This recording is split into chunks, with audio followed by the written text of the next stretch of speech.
हसन शाम पहुंच गए और वो शाम के सदर दरवाजे पे आ गए। कहा जल्दी करो, मेरे दरबार को भरो लोगों से, हसन के पहुंचने से पहले मेरा दरबार भर दिया जाए। मैं ऐन ही तारीख पढ़ने लगा, बिल्कुल हरफ हरफ तारीख पढ़ने लगा। इसका जब तक हसन शाम के सदर दरवाजे से दरबार तक पहुंचे, दरबार खचाखच भर दो मेरे खुशामदीयों के साथ, सारा मजमा मेरा हो, ताकि हसन को पता चल जाए कि मेरी हुकूमत शाम में कायम हो चुकी है। इसने पूरा दरबार खचाखच भर दिया। इसके किराए के लोग खुशामदी सारे के सारे दरबार में इकट्ठे होकर गलियों में मनादी करवानी शुरू कर दी कि जितनी जल्दी हो सके शाम के सदर दरवाजे से इमाम हसन बढ़ के दरबार की तरफ आ रहे हैं, जल्दी पहुंचो। जामिया मस्जिद उम्वी में लोगों का रश हो गया, इतना दरबार भर चुका था। सारे के सारे खुशामदी और इमाम हसन चलते चलते दरबार की जानब आ रहे थे। इमाम हसन के आने से पहले इसने अपने किराए के खतीब को खड़ा किया। किराए के खतीब को खड़ा करके इसने कहा चल तू खानदान बनु उमैया के फजाइल पढ़ने शुरू कर दे। किराए का खतीब उठा और उसने खानदान बनी उमैया के फजाइल पढ़ने शुरू कर दिए। इधर इमाम हसन का जब पहला कदम दरबार में आया तो ये इमाम हसन को ये तासुर देना चाहता था कि हमें तो नहीं पता था कि आप आ रहे हैं, आपके आने से पहले ही लोग खानदान उमैया के फजाइल सुन रहे थे और हमारा खतीब खानदान उमैया के फजाइल पढ़ा था। किराए का खतीब ऊंचाई पे खड़ा हुआ खानदान बनी उमैया के फजाइल पढ़ा था। इमाम हसन दरबार में आके खड़े हुए,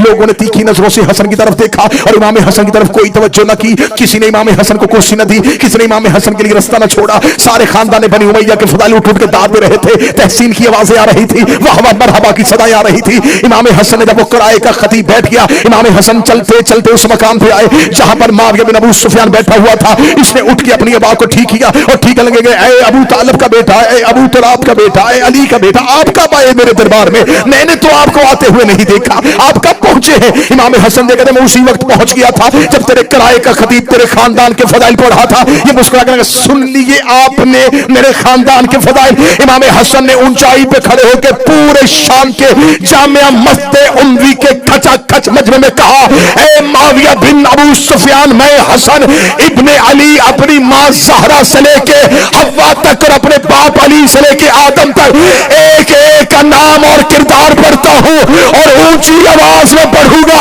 अगर तुम में जुर्रत है मेरे कान में आके अपनी मां का किरदार सुनो।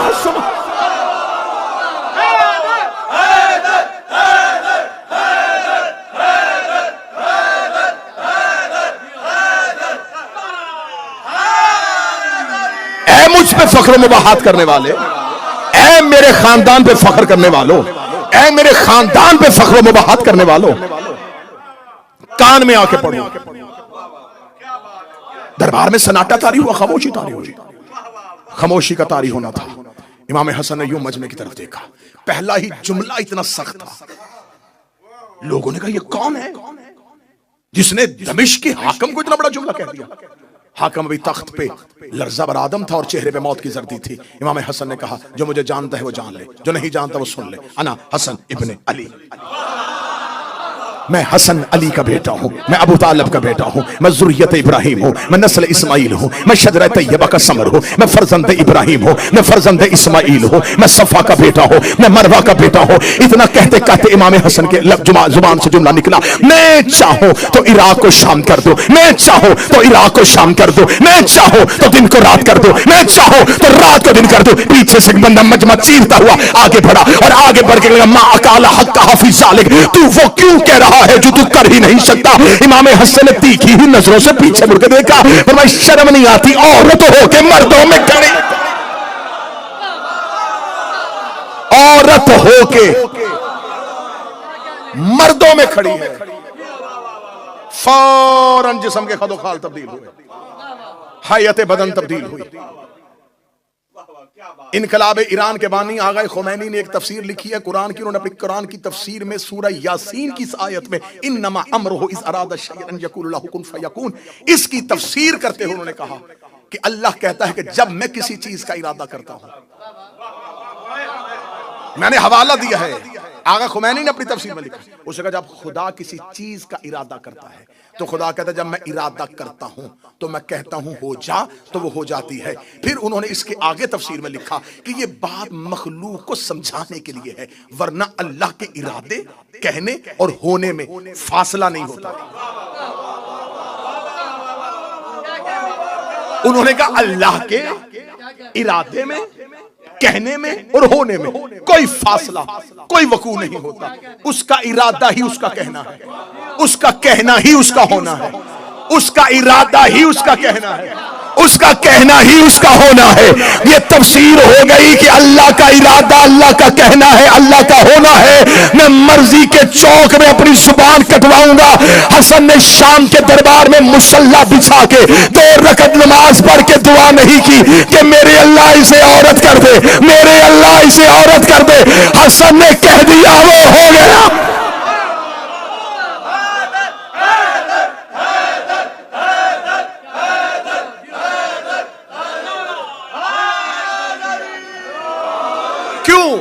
इसलिए कि इमाम हसन इरादा इलाही है। हसन जमीन पर अल्लाह के इरादे का मजहर ताम है। यह तजल्ली परवरदिगार है। अल्लाह का कहना इनसे साबित है, क्योंकि ये दलील परवरदिगार है। कहा शर्म नहीं आती औरत होके मर्दों। यहां तक आपको जाकिरी ने सुनाई है। मैं इससे अगली हदीस का अगला टुकड़ा सुनाने लगा, अब इससे भी अच्छा टुकड़ा सुनाने लगा हूं। जब कहा शर्म नहीं आती औरत हो के मर्दों में आ गई है, हैयत तब्दील हुई, खदोखाल तब्दील हुए, मिंबर की पूरी खतीबाना जिम्मेदारी के साथ जुमला कहने लगा। जो ही बदन तब्दील होना शुरू हुआ तो अपने आप में शर्मिंदगी में ऐसे मजमे से बाहर निकलने का इरादा किया। इमाम हसन ने पीछे आवाज कहा, रुक जा, कहां जा रहा है? घर जाके क्या करेगा? घर पे तो औरत बैठी थी, जा, हमने उसे मर्द कर दिया है, हमने उसे मर्द कर दिया।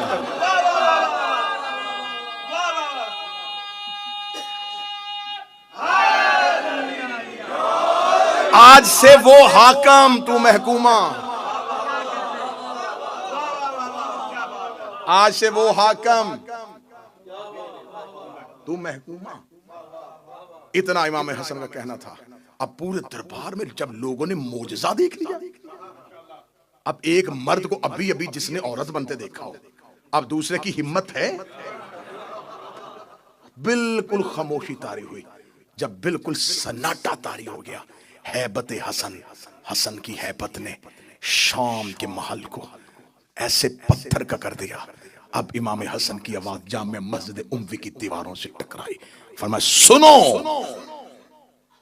लकड़ी के तख्त पे बैठ के फख्र करने वाले, इन्ना बेशक अल अर्श हुसीरी, मोहम्मद ज़मीरी, अली अमीरी, हुसैन वजीरी व जबरील फकीर। ऐ लकड़ी के तख्त पे बैठ के फख्र मुबाहात करने वाले, अर्श मेरे तख्त का नाम है, मोहम्मद मेरे ज़मीर का नाम है, अली मेरे अमीर का नाम है, हुसैन मेरे वजीर का नाम है, जबरील मेरे फकीर का नाम। अल अर्श सीरी, मोहम्मद ज़मीरी व अली अमीरी व हुसैन वजीरी व जबरील फकीरी। कहीं तारीख से खुतबा, अकेले अकेले शाम में, अकेले है शाम में। अरबी जुबान में आप नफरत के साथ, जैसे हम उर्दू जुबान में किसी के साथ बात करते उलझते उलझते, जब उस बंदे को इस काबिल ना समझे ना किसी बात, तो बंदा उर्दू जुबान में एक लफ्ज बोलता है, माहौल, चल हट, बोलते चल हट। अरबी जुबान में इसके सिर, चल हट।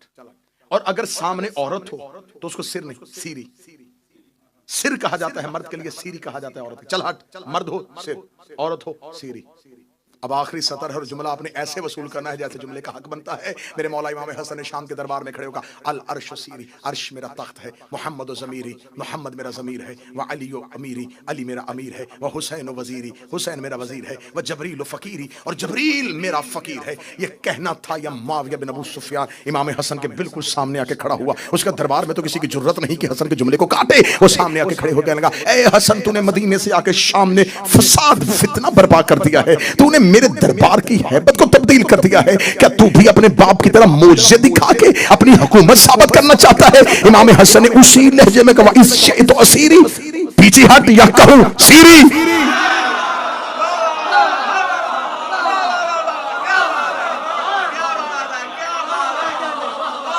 पीछे हटेगा या तुझे भी कहूं सीरी? और सीरी औरत के लिए कहा जाता है।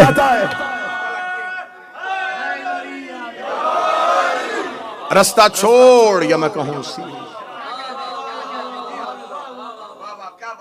रास्ता छोड़ता है या तुझे कहूं सीरी। पूरी महफिल से इमाम हसन इस अंदाज से निकले और खड़े होकर कहा, खबरदार, मैंने तुझे कहा था कि अपने बाद अपने बेटे की वली अहदी की कोशिश न करना। अगर तुमने यजीद अपने बेटे को खलीफा बनाने की कोशिश की तो जान लेना मेरे भाई का नाम हुसैन है। बहुत खूबसूरत जुमला मुर्तजा मुताहरी का है। उन्होंने कहा, आशूरा हुसैनी होने से पहले हसनी थी। जब करबला हुसैनी नहीं थी तो करबला हसनी थी। करबला में मेहनत है इमाम हसन की। और मैंने ये जुमला करबला में कहा था और आज फिर कह रहा हूं, करबला हसन के मुआहदे की खिलाफ वर्जी का नाम है। अगर उम्मत इमाम हसन के मुआहदे को मान लेती तो करबला बर्पा ना होती। तुमने मुआहदे की खिलाफ वर्जी की और करबला हो गई। हसन इमामत में इतना जरूरी है कि हसन की दी हुई शर्तों को ना मानो तो अगला इमाम करबला बर्पा कर देता। हमारे 12 में से 2 हसन है, दूसरा इमाम हसन है और 11वां इमाम हसन है।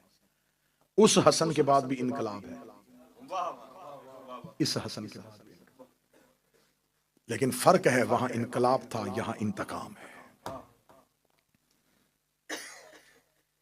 एक सख्त तरीन दौर था इमाम हसन के सामने, जहां मानने वाले बहुत कम तादाद में थे। जो कम थे उनकी जिंदगियों को महफूज रखना था करबला के लिए। रिश्वत का बाजार गर्म था। 20,000 का लश्कर लेके अली का यह बेटा चला था। एक रात में 12,000 का लश्कर अबैदुल्लाह इब्ने अब्बास की सरपरस्ती में 10 लाख दिरहम में सौदा करने के बाद मुआविया के लश्कर में चला गया। 4,000 ने इमाम हसन का खुद खैमा घेर लिया, अकेले बच गए। और अली के बेटों ने हिफाजती हिसार में लिया हुआ था इमाम हसन को। मदाइन में जाके मुख्तार के चचा जो मदाइन का गवर्नर था उसके घर जाके पनाह ली। जब इमाम हसन मदाइन पहुंचे हैं तो इतने जख्मी हो चुके थे कि इमाम हसन की रान में खंजर था, मुसल्ला नीचे से खींच लिया गया था। साथ देने वाले इमाम हसन को क्या कह के बुला रहे थे, अस्सलाम अलैका या मुज़ल्लिल मोमिनीन, ऐ मोमिनों को जलील करने वाले तुम पर हमारा सलाम। इतना तन्हा कर दिया रसूल का बेटा। बहुत दफा जहर देने की कोशिश की लेकिन साबित ना हो सकी, कारगर ना हो सकी। फिर आखिरी जहर रूम से मंगवाई गई।